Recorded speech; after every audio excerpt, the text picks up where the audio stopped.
What's up, Stepper? So you like to become an accredited investor in the United States to invest in private investments that are not approved by the Security Exchange Committee. For some reason, you're looking to get speculative. I believe it's because you're looking for big returns on your investment. Well, you've come to the right place. I would like to tell you how to become an accredited investor, but first, hit that like and subscribe button, and also earn $200,000 in the previous 2 years of that investment, and also reasonably expect to earn $200,000 in the current year of the investment. That's how you become an accredited investor as a single person. But if you do have a spouse, you can earn $300,000 within those previous 2 years, and also reasonably expect to earn $300,000 in the current year. The next thing you have to understand is that you don't have to fill out any paperwork to become an accredited investor. You just literally have to meet mostly income requirements, and also there's some other requirements that we'll go through. Now, the good part is if you do not earn $200,000 or $300,000 over those previous 2 years, but you just come into a lump sum of cash or capital, then you can have a total net worth of $1 million in the current year of that private investment that you're looking to invest into as an accredited investor. So if you have a total net worth of $1 million at the time of the investment, you can be considered an accredited investor, and you'll be able to join the 10.6% of households in America that are accredited. And throughout, that's like 13 million households in America that are accredited as of like 2020. Now, another requirement that you could meet, and one thing that's helpful to remember, is that you only have to meet one of these requirements, not all of them, just one.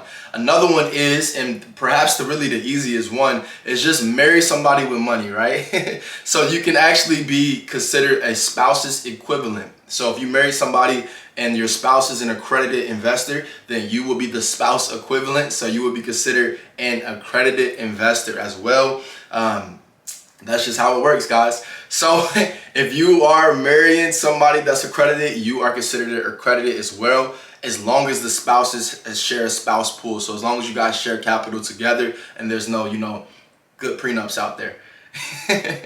Now, another thing is a Series 7. So if you obtain certain certificates and certain licenses, then you will be able to be considered an accredited investor. One of those licenses that you are able to obtain is the Series 7, which allows you to basically be a stockbroker. So if you're a stockbroker, then most likely you're an accredited investor as well. There are also some other certificates and things that you can attain to become an accredited investor. So we put a little ETC right there, right? Another thing that we have here, guys, is that if you're an employee of a private fund, you could be considered an accredited investor as well, as long as you are a knowledgeable employee, which means that you deal something directly with the assets. You're not the person, maybe cold calling and doing other stuff. You're not the doorman. You're not the person on the front line. You're a knowledgeable employee when it comes to the investment side of the business or the finance side of the business.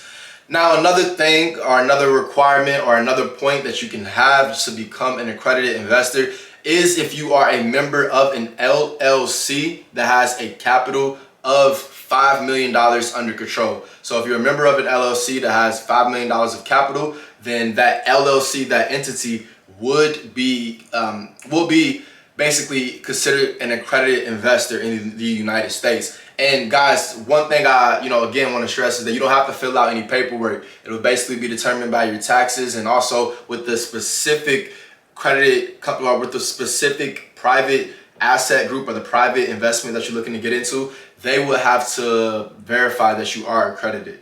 So the last but not least, guys, is if entities including Native American tribes, governments, funds, and entities organized under the laws of foreign countries. So all of those people with $5 million in assets that are not for the sole purpose of a specific thing, then they'll be able to invest as well. So that is all I have for you guys. But I mean, basically what I wanted to bring this up is because there's a lot of investments out there that will require you guys to be accredited for you to fully take advantage of it. And that's basically you letting your money work for itself. So as we both are on our way to become accredited investors, I figured why not put this out here? That way we'll become accredited investor. The good thing is we both know what we got to do, right? Just get to stepping.